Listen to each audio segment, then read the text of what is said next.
전국이 지방자치단체장을 뽑는 전국 동시지방선거가 내년 6월 3일로 7개월 앞으로 성큼 다가왔습니다.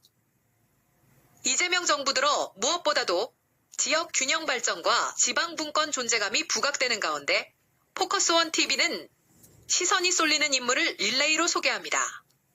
그 첫 번째로 광주 북구청장에 도전하게 될 문상필 더불어민주당 부대변인을 만나봤습니다. 15년 전 광주광역시 의원, 6대, 7대 재선 기간 시민의 삶과 지역 발전을 우선 과제로 생각하며 발로 뛴 의정활동은 남다릅니다. 주민들의 의견을 반영한 67건의 조례를 개정한 장본인, 그중 영구임대 아파트 입주민 지원, 마을 교육 공동체 조례는 전국 최초 조례로 관심을 불러일으켰습니다. 이를 포함해 생활임금 조례, 문화 다양성 보호와 증진에 관한 조례는 광주시 의정 30년사 시민 삶을 바꾼 조례 20선에 뽑히기도 했습니다.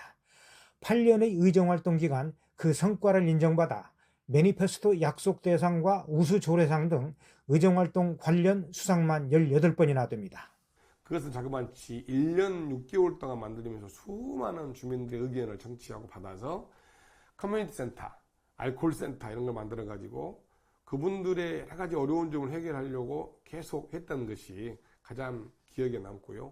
또 이런 정치활동 바탕에서 연구해온 광주 북구 도심 공동화원인과 균형발전 경제 활성화의 처방을 자신있게 내놨습니다. 우선 광주 북구의 불균형적 현상을 꼬집었습니다.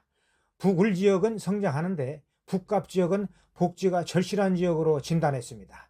이런 기형적이고 불균형적인 문제를 냉정하게 판단해보자는 유일한 사람이기도 합니다.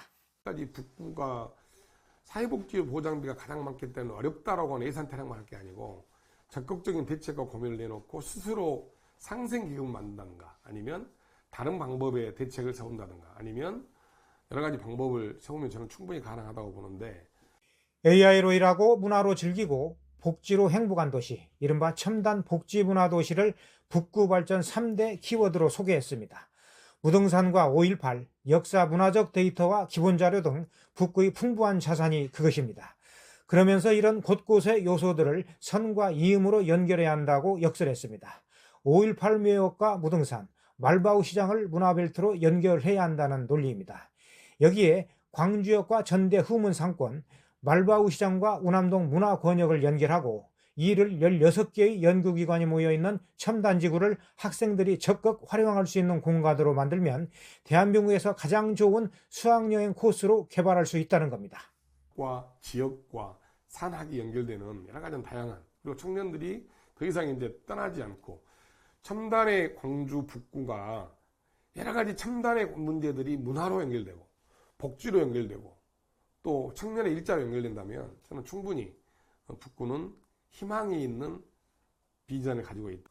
호남 고속도로의 심각한 교통난, 주차 문제를 비롯 무등산과 5.18 묘역에 수백만의 관광객이 몰리는데 북구를 일자리와 관광으로 연결하지 못하는 책무도 자신에게 돌렸습니다. 심장이 막 두근두근 벌떡벌떡 뛰는 도시로 만들고 싶지 않으십니까? 북구는 충분히 그럴 수 있습니다. 첨단으로 일하고 복지로 행복한 도시. 보다 많은 인프라와 북구에는 많은 인재들이 있기 때문에 그런 분들을 잘 엮고 묶어낸다면 광주 북구는 블루오션이 될 것이다. 이렇게 확신합니다. 문상필 부대변인이 정치 의정활동 못지않게 사회단체 등에서 꾸준히 펼친 봉사활동도 귀감이 되고 있습니다. 대한장애인 사경연맹 회장을 맡으면서 5년 연속 국제대회 종합우승을 이끌었고 연맹을 광주로 끌어와 지역 청년 일자리도 만들었습니다. 장애인 스포츠 단체 육성 계획도 내놨습니다. 내년 세계대회 유치를 계기로 매년 세계대회를 개최하게 되면 장애인 체육인들의 위상을 높일 수 있을 것이란 의지입니다. 또한 광주의 동계체전 종목의 약점을 짚으면서 장애인 컬링 등 동계 종목을 육성해야 한다는 제안도 내놨습니다. 아울러 지자체 직장운동부를 만들어 장애인들이 편하게 운동할 수 있게 하는 역할도 자임했습니다. 지금까지 도움을 받은 광주가 이제 은혜로 보답하자는 취지로 만든 단체, 2012년 출범시킨 광주 공동체, 광주 정신을 국내외로 알리는 플랫폼으로 활용하고 있습니다. 한 해 12번에 걸쳐 베트남, 필리핀, 캄보디아 봉사활동에 나섰고 현지 어려운 청년 학생들의 국내 수술도 지원해왔습니다. 국내에서는 쓰레기 줍기, 연탄 나누기 등 봉사활동과 플로깅 등 다양한 활동을 지속하고 있습니다. 아울러 글로벌 네트워크 형성으로 글로벌 인재 육성도 마다하지 않겠다는 각오입니다. 현장을 중요시 여기고요. 그리고 현장에서 여러 가지 답을 찾으려고 노력하고, 그리고 가능하면 소수와 약자의 편에서 살려고 노력하는 사람 중심의 정치를 하려고 하고 있고, 그리고 끊임없이 소통하려고 준비하려고 합니다. 특히 저는 이제 정치적으로는 김대중 대통령의 상인의 현실 감각과 선비의 문제의식, 이 두 가지를 근간에 삼아서 항상 정치를 하려고 노력하는 사람입니다. 지금까지 삶 속에서 광주 정신을 실천해온 문상필. 그의 자신감 넘치는 목소리가 북구 주민들의 가슴에 울려 퍼지고 있습니다. 영상 전문 채널 포커스원 TV입니다.